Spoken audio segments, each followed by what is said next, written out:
Çəkinməməm barədə son anında mən varam ömrüm. Ahı boyuna saçının hər bitelinə qəm qaram ömrüm. Gəlmədiyin hər bir an üçün mən darxaram ömrüm. Düşmən kimi düşmə yadıma, gəlmə yuxuma. Daha sınmış ürəyim, alır əsrət sonumuz. Olacaq bəlkə də gec. Ne kadar güçlü olar, dert olar, ay başıma dönüp. Yüreğin her yanı dağılım, ciğerin bir tarafı.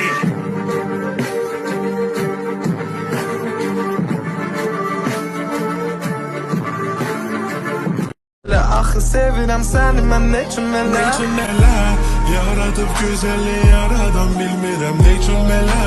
Ne cümleler tökülür dilimden görəndə onu mən ne üçün belə. Bu sevgide kaldı mənə xatirələrim. Bir iki şəkillərlə gülen gözlerim. Dilin acı, yolun açık olsun senin. Sözüm qəti olsun gidişlerin. Güneş ol kalbime yazdım adını. Sen varken emirəm özgədadır. Sen gülməm de gülüm, sen ağlayarken ben ölüm. Çok şey istəmirəm, seni bir ömür mənlə görüm. Unutmuşam, seninle dertlerimi unutmuşam. Yanımda olsan kaş bilsen necə darıxmışam. İyi ki hayat seni karşıma çıkarmış. Çok seviyorum seni.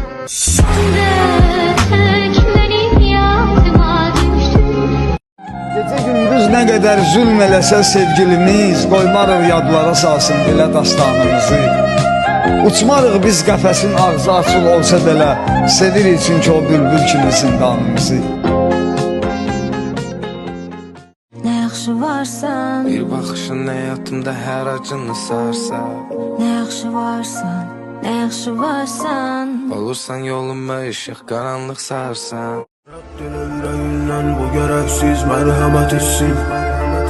Koy bütün alem silkelensin, ele kadrini bilsin. Yüreğin yumuşaktır, pambıktan sütten de beyaz.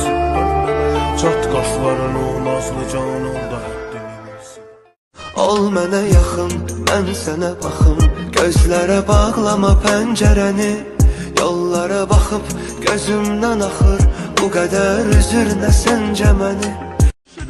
Ayıram mən səni, həmişə yaxşı günümdə gözüm səni axtarır. Mən çətin günümdə arayıram mən səni. Rədd çəkib mənimlə bir sevinib şən oldum.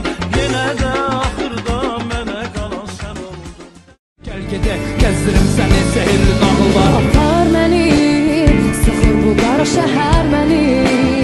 Sahilə çırpınır dalğalar. Bezmişəm canım apar buralarda məni uzaqlarda.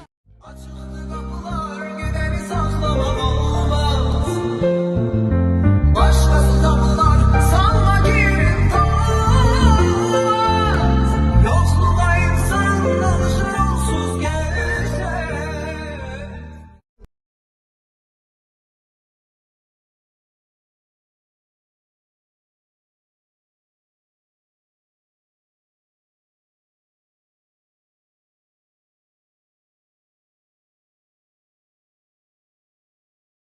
Neyse zaten ibaret.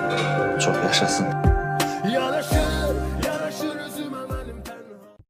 Söndürdün bak seven hislerimi. Her gece açıp ellerimi. Tanrı'ya yalvardım. Bana sevginden bahset.